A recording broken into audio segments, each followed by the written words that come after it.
we're looking for the right license for the position, so we're gonna repost it. And it's tight when we're trying to build a schedule with the staff we have. Sue's done a great job. We found her. She's been very helpful in the position, so it's not a reduction due to her skill set. It really comes down to certification qualifications for what we need in a K-8 staffing role. That's what it comes down to. So, and then Miss Dale retired. So therefore, those are the three positions that are not showing up for renewal tonight. We did get one staff member that notified us that they're moving out of the area. In the meantime, you still need to approve a contract. In the next meeting, I'll bring it and say, hey, by the way, if this person's resigning, they're moving out of the area. So increases we'll deal with when we have a real solid picture on enrollment. The good news is like I could pretty comfortably bring those to you today and say, hey, we can do this. Because it's one of those biennial years, so we're in the second year of the budget. We know what the state of Wisconsin's up to, so it's way more stability. The following year, you just kind of throw the cards up in the sky and you wait to see what the state does. So I think we've got a very stable budget projection for next year. So I ask you to approve those. It's legally required also. Any questions on these teacher contracts?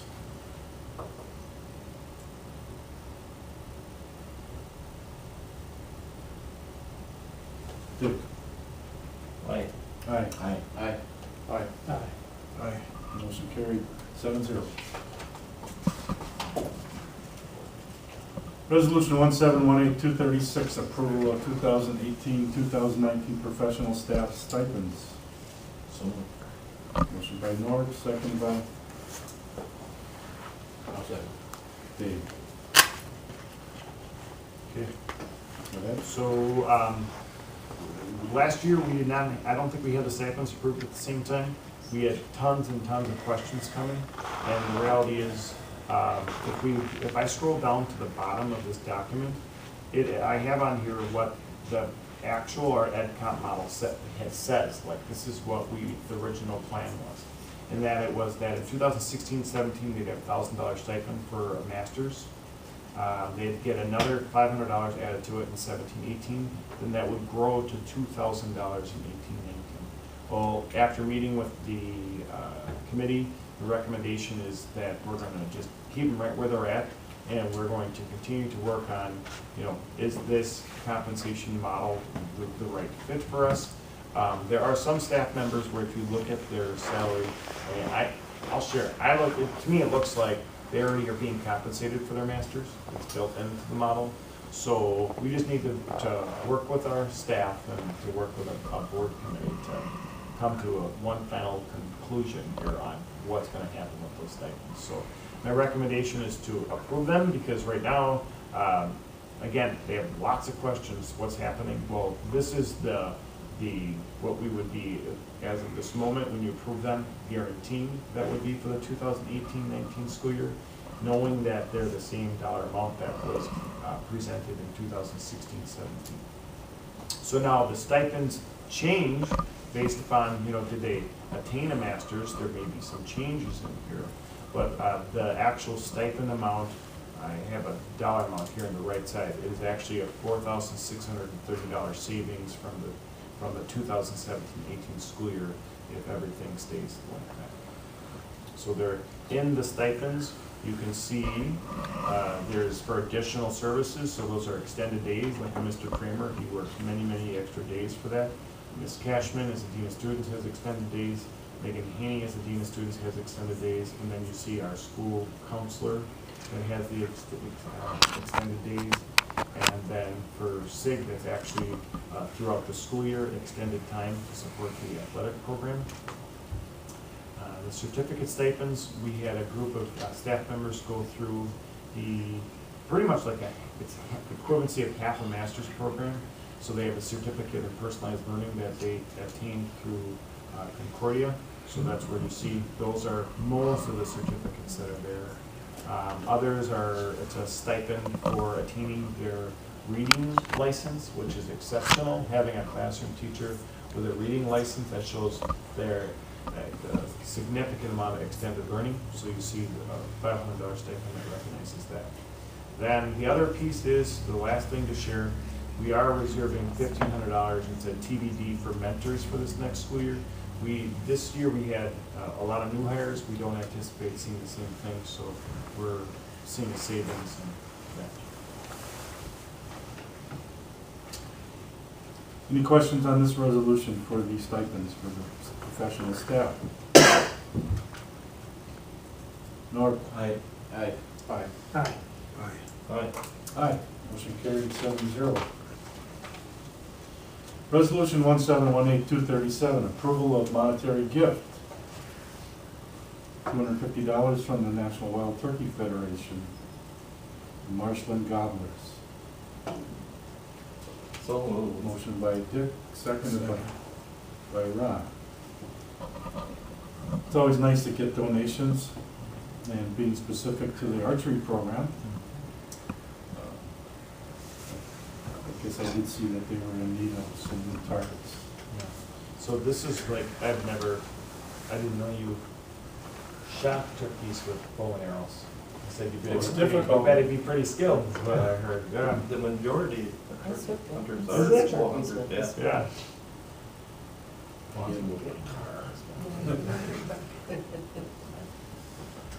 Any questions on this resolution for the gift? Dick? Aye. Aye. Aye. Aye. Aye. Aye. Motion carried 7-0.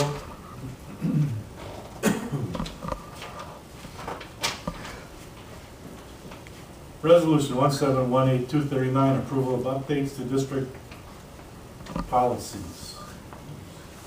I'll move. Motion by Norm. Second. Second by Joel. And It's gonna be the same structure like the next one? You're gonna be Like right. this? Okay. Right. You're gonna have to test that. You gotta memorize it all. So there is a link in the, where it says second reading, those are the resources. Oh, actually, no, it's in this. I'm sorry.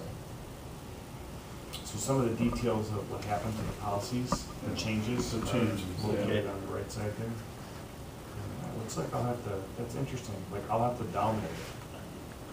To get A lot of it was verbiage, that's all. There was this. The important stuff.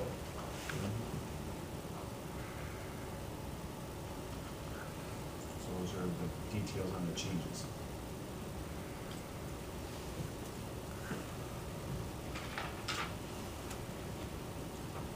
so are there any questions on the changes to these policies?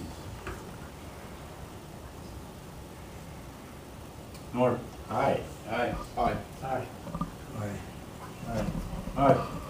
Motion carried 7-0. Okay. Any old business? Additional citizen comments? I just have one thing, John. And,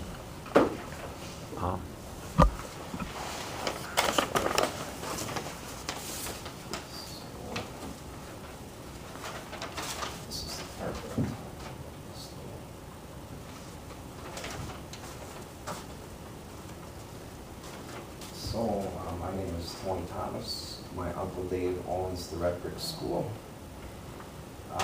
So then, when the gymnasium got tore down, the lot line became the end of the hallway.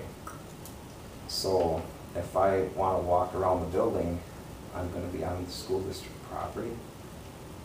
So moving forward, if you guys sell the lot,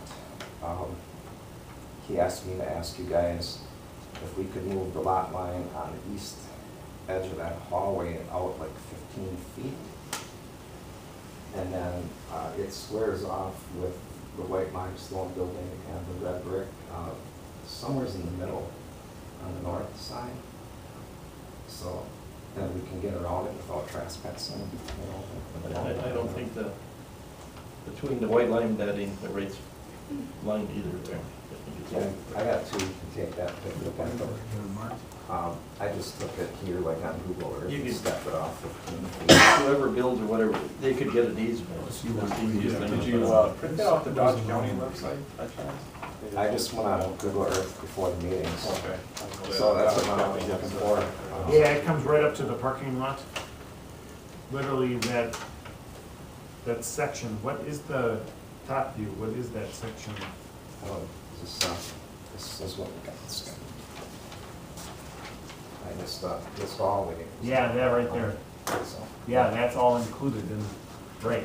right, so, I mean, I figured it's the appropriate time you guys are thinking about possibly selling it if it works out. Yeah, that's actually connected to the building, that is, The lot line. that little section there.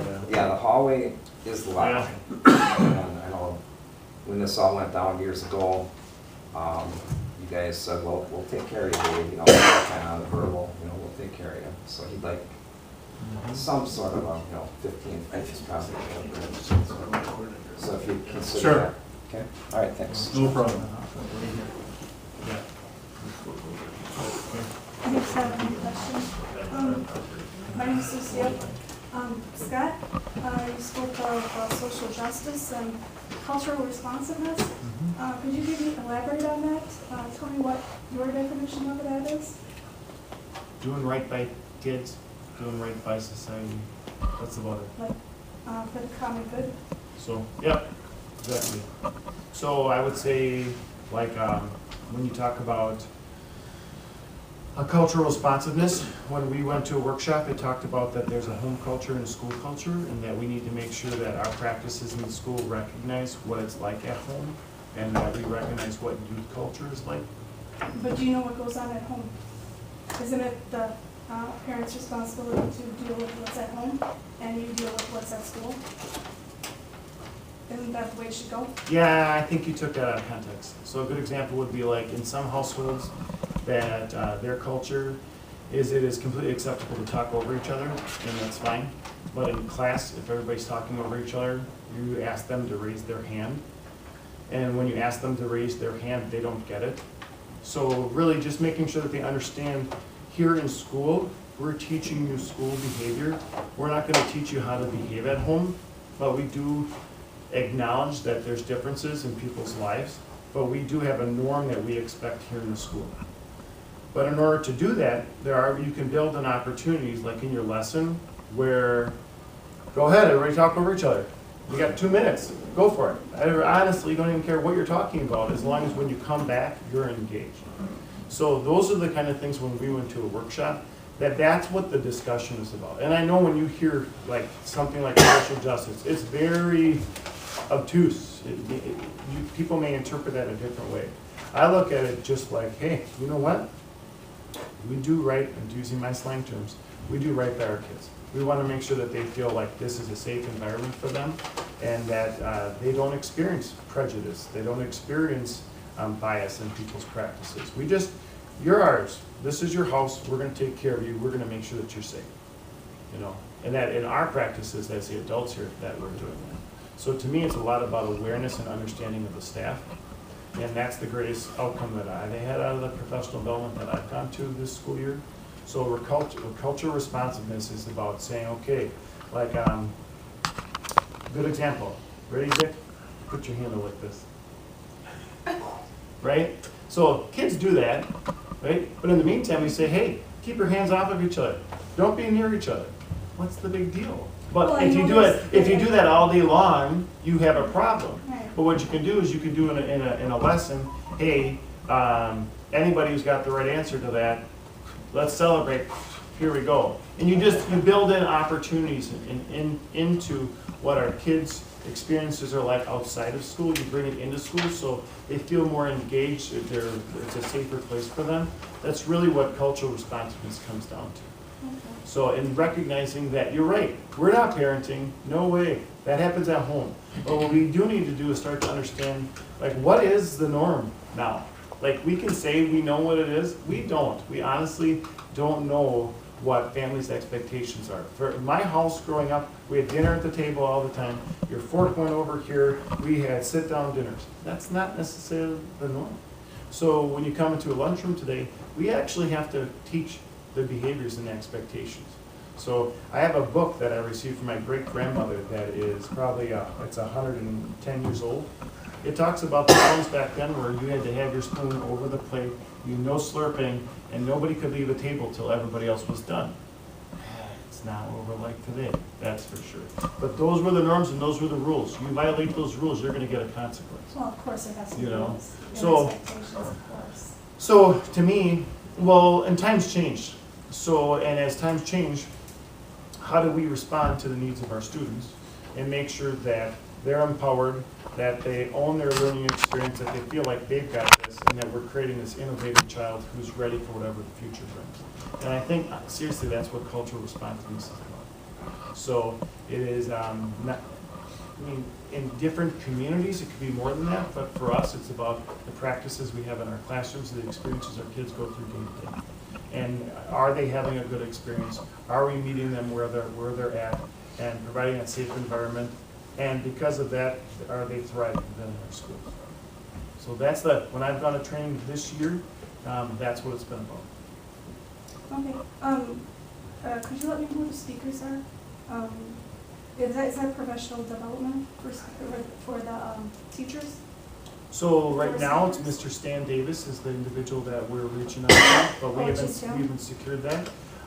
Yeah, we went to, if you send me an email, I will respond to you with the actual name of the speaker that I went to, the presentations, and I can send you links even to. Oh, okay, that'd be more. helpful. Sure, sure. Right. Now, right now, we don't have anything on the calendar for next year, but we definitely do want to have something on cultural responsiveness with the staff. So, me personally, I had 1 day of Beyond Diversity training, which was, a lot of that was based upon race. But that's not what you heard me just talk about. I talked about cultural responsiveness. The training that I went to there, that was about our practices, our policies, how we work with kids, and that home culture, school culture.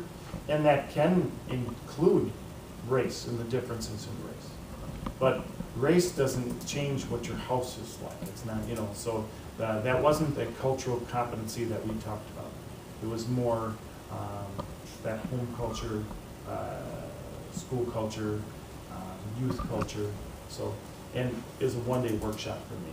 So I could probably pull some more cobwebs out of here, but that's about all I have at the moment. All right, So, thanks. okay? Yeah, sure. I got comments too. Can I sit here or do I need to go up there? You can sit. Okay. First of all, Ron, congratulations on being a member of the school board. I think that, and I'm actually going to bring up a small political point. And this isn't to bring politics into the school district, but it's kind of dispel some of the outlandish stuff I heard about Ron Andes out there. I'll never forget reading an article. It was by Bill Lee. And Bill Lee wrote exact words here. I see the nose out again, well-meaning folks that don't have the welfare of the district students in mind. And I really asked myself, what does it mean to not have the children's welfare in mind? What does welfare even mean? And I think it's got a lot to do with health, safety, happiness, and prosperity, and pretty much well-being in any respect. Which means that if the nose were out, that the critics out there think that people want the opposite of that, ill upon kids, or harm, or poverty. Those are the type of statements that I think at some point we as a community, we as even a Board of Education, I found it appalling when just the other day, and I hate to be a critic like this, but not one person walked up to Ron Andes besides Scott Saville, one of our principals, and myself, and congratulated that guy. Where's the welcome? And I find that, we got to do better, I think, as a Board of Education. Just because someone disagrees, they're shunned, they're outcasted. And I find that appalling, and I think we as human beings have got to do better. It doesn't mean we don't care about kids. I don't know how many times I've sat overseas, sat there and stopped bleeding on kids, put them on field literal ambulances, helicopters, holding them, praying for their safety. And yet, I don't have the welfare of students in mind because I said no, that I think, well, how we're spending a referendum, those are the types of things that I think we gotta start moving past. And I'm hoping with the direction of just a Board of Education that's looking, where are we going, what are we doing, that those types of things, we can make our community better, we can make our school district better. And when someone challenges somebody and says, I think we could be better, that's okay. That I think we can improve, that they're not shunned or ridiculed. Or to say, I think we could become more lean and efficient, that's not scorned. And it even boiled down to just today. Why not start taking a look next year and put new people in charge of president, vice president? Those are trying to say, hey, it's time to start thinking outside the box. How can we be better? Each and every day I take a look at, what are we doing? And I said this before, but I think it's time we get past all these differences that we have. Joe Holman is a conservative, or this guy is a liberal, or who cares at this point? I'm just saying, it's time we all do better. And I'm getting sick and tired of either the paper or someone else saying that just because you're a conservative, you don't care about kids. It's got to end. And I'm hoping the Board of Education, because that's the type of stuff that I see across this nation. And I'm not talking about the local papers so much, but I see it across the nation, whether it's grandma getting pushed off a cliff or whatever. It's those types of things. But I hope we as a Board of Education can get past all this and say, you know what? Everyone up here cares about kids, and I know you do, John. I know you do, I know you do, I know you do. I know Ron does, and I know Dick Fink. But it's those types of things that people say out there in the community or whatever, saying, you don't have the welfare of kids in mind. It's got to end. I'm hoping that we up here all recognize that we care about kids. That's all I have, thanks. Announcements. Any announcements?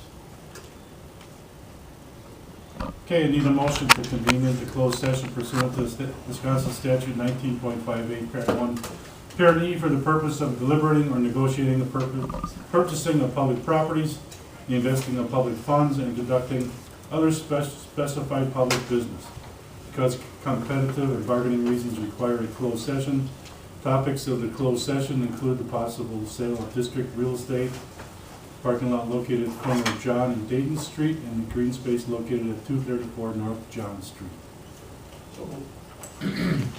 Motion by Norb, second by? Second. Jim.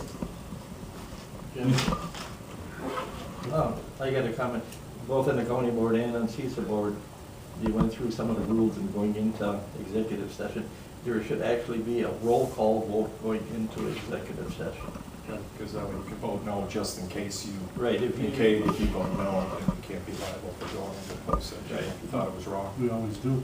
No, you don't do it individually. You actually should, Yeah. the clerk should have a checklist, Dick Fink, Joe Holman. Yeah. Okay. The county started doing that, and so does CISA. That is right. It was done that way, I thought and we people always got did lax. that. We had done it years back.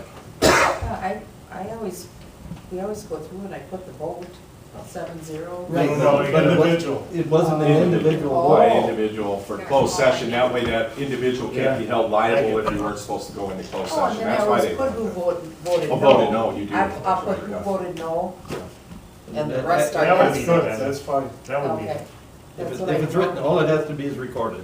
Yeah. Okay. Any questions on going into closed session? are we ready? I don't know, we'll see. Nord? Aye. Hi. Aye. Aye. Motion carried, 7-0. Yeah, because you're going back into open, you have to take action, Yeah. so the doors have to stay open. So, you probably head to the back room, So am I staying here? you gotta stay. It won't